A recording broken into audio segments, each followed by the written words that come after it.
தமிழகம் முழுவதும் சாலைகள் அமைக்க இந்த ஆண்டு கூடுதலாக 850 கோடி ரூபாயை முதலமைச்சர் வழங்கியுள்ளதாக அமைச்சர் KN நேரு கூறியுள்ளார். இயற்கைக்கு எதிரான முதலாளித்துவ கோட்பாட்டில் பாஜகவும் திமுகவும் ஒரே அணியாய் நிற்கின்றன என்று நாம் தமிழர் கட்சியின் தலைமை ஒருங்கிணைப்பாளர் சீமான் தெரிவித்துள்ளார்.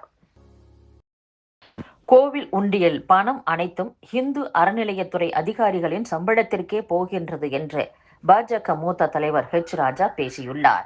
தமிழகத்தில் 3 கோவில்களில் நெரிசலால் பக்தர்கள் உயிரிழந்துள்ளனர். திருச்செந்தூரில் பக்தர் இறந்த அடுத்த நாள் ராமேஸ்வரத்தில் வட மாநிலத்தைச் சேர்ந்தவர் உயிரிழந்துள்ளார். அதற்கு அடுத்து தஞ்சாவூரிலும் ஒருவர் இறந்துள்ளார். இந்து சமய அறநிலையத்துறை அமைச்சர் சேகர் பாபு இந்த துறை அமைச்சராக இருக்கும் வரை இதற்கெல்லாம் எந்த தீர்வும் இருக்காது. இறந்தவரின் குடும்பத்தாரிடம் இருந்து ஏற்கனவே அவருக்கு உடல்நலம் சரியில்லை என எழுதி வாங்கி கொண்டு போலீசார் உடலை ஒப்படைத்துள்ளனர். கோவிலில் நுழைவது முதல் தரிசனம், அர்ச்சனை, அபிஷேகம் என அனைத்திற்கும் கட்டணம் வசூலிக்கின்றனர். இவ்வளவு வசூல் செய்தும் பக்தர்களுக்கு எந்த அடிப்படை வசதிகளையும் செய்யவில்லை. ஒரு இணை ஆணையருக்கு 2 லட்சம் ரூபாய்க்கு மேல் சம்பளம் கொடுக்கின்றனர். பக்தர்களின் உண்டியல் பணத்தில் பல கோடி ரூபாய் சம்பளத்திற்கு போகிறது. கோவில்களில் ஆம்புலன்ஸ், மருத்துவ வசதி தேவை. தமிழக பாடநூல் கழகத்தில் முறைகேடு நடந்து 3 பேர் சஸ்பெண்ட் செய்யப்பட்டுள்ளனர். சினிமா பாடல் பாடும் ஒருவரை பாடநூல் நிறுவன தலைவராக நியமித்தால் இப்படித்தான் நடக்கும் என்றும் ராஜா கூறியுள்ளார். நாமக்கல் மாவட்டம் வெண்ணந்தூரில் அப்பா மதுபான கடையில் 1000 கோடி ஊழல் என்ற ஸ்டிக்கரை டாஸ்மாக் மதுபான கடை சுவரில் பாஜகவினர் ஒட்டிச் சென்றுள்ளனர். தமிழக அரசின் டாஸ்மாக் நிறுவனத்திற்கு மாநிலம் முழுவதும் 4830 சில்லறை மதுபான விற்பனை கடைகள் உள்ளன. இக்கடைகளுக்கு திமுக முக்கிய புள்ளிகள் நடத்தி வரும் ஆலைகளில் இருந்து மதுபானங்கள் கொள்முதல் செய்யப்படுகின்றன.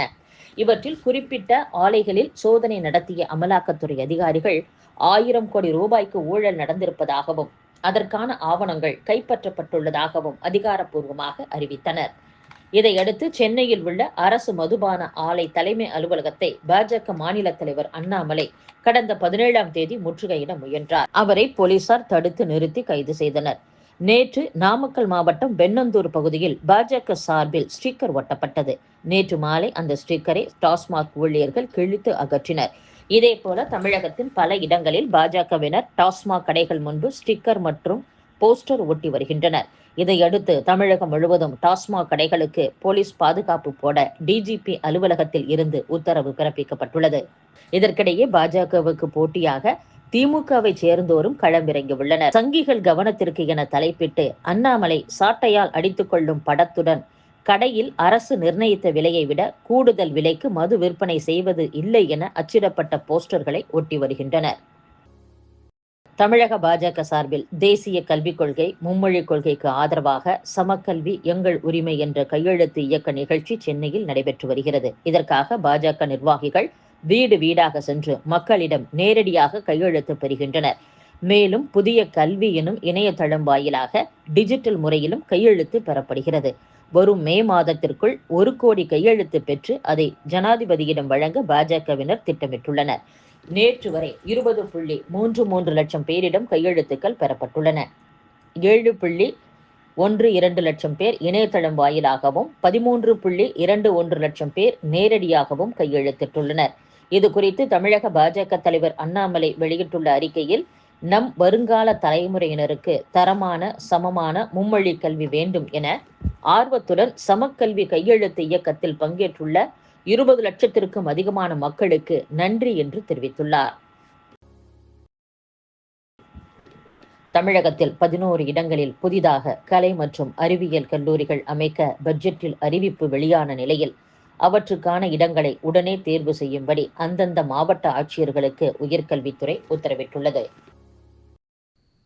அவுரங்கசீப்பின் கல்லறையை இடிக்க வலியுறுத்தி மாநில முதல்வர் தேவேந்திர ஃபட்னவிஸின் சொந்த ஊரான மத்திய நாகபுரியின் சிட்னிஸ் பூங்கா பகுதியில் விஸ்வ இந்து பரிஷத் மற்றும் பஜ்ரங் தளம் ஆகிய அமைப்புகளைச் சேர்ந்தவர்கள் மார்ச் 17ஆம் தேதி இரவு 7:30 மணியளவில் போராட்டத்தில் ஈடுபட்டனர். இந்த போராட்டத்தில் சிறுபான்மை சமூகத்தின் புனித நூல் எரிக்கப்பட்டதாக வதந்தி பரவியது.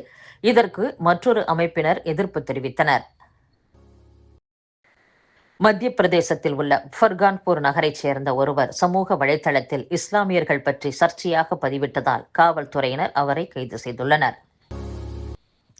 கடந்த 2015ஆம் ஆண்டு முதல் அமலாக்கத்துறை தொடுத்த 193 வழக்குகளில் இதுவரை 2க்கு மட்டுமே தண்டனை வழங்கப்பட்டுள்ளதாக மத்திய அரசு தெரிவித்துள்ளது.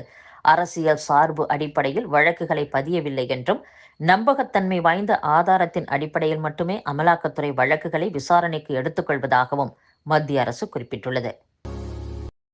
கர்நாடக மாநிலத்தில் பெண்களுக்கு மாதம் 2000 ரூபாய் கொடுப்பது போல் ஆண்களுக்கு 2 மது பாட்டில்கள் கொடுக்க வேண்டும் என்று எம்எல்ஏ பேசியது சர்ச்சையை ஏற்படுத்தியுள்ளது. கர்நாடக மாநிலம் கலபுரகி மாவட்டம் உமனாபாத் பகுதியில் வாலிபர் ஒருவரை மற்றொரு வாலிபர் கத்தியால் தாக்கி கொலை செய்யும் வீடியோ சமூக வலைதளத்தில் வைரலாகி பரபரப்பானது. இது குறித்த புகாரின் பேரில் சம்பவ இடத்திற்கு போலீசார் சென்று விசாரணை நடத்தியதில் அவர் ரீல்ஸ் வீடியோ எடுத்ததாக கூறப்படுகிறது. இதனால் அந்த வாலிபர் கைது செய்யப்பட்டார்.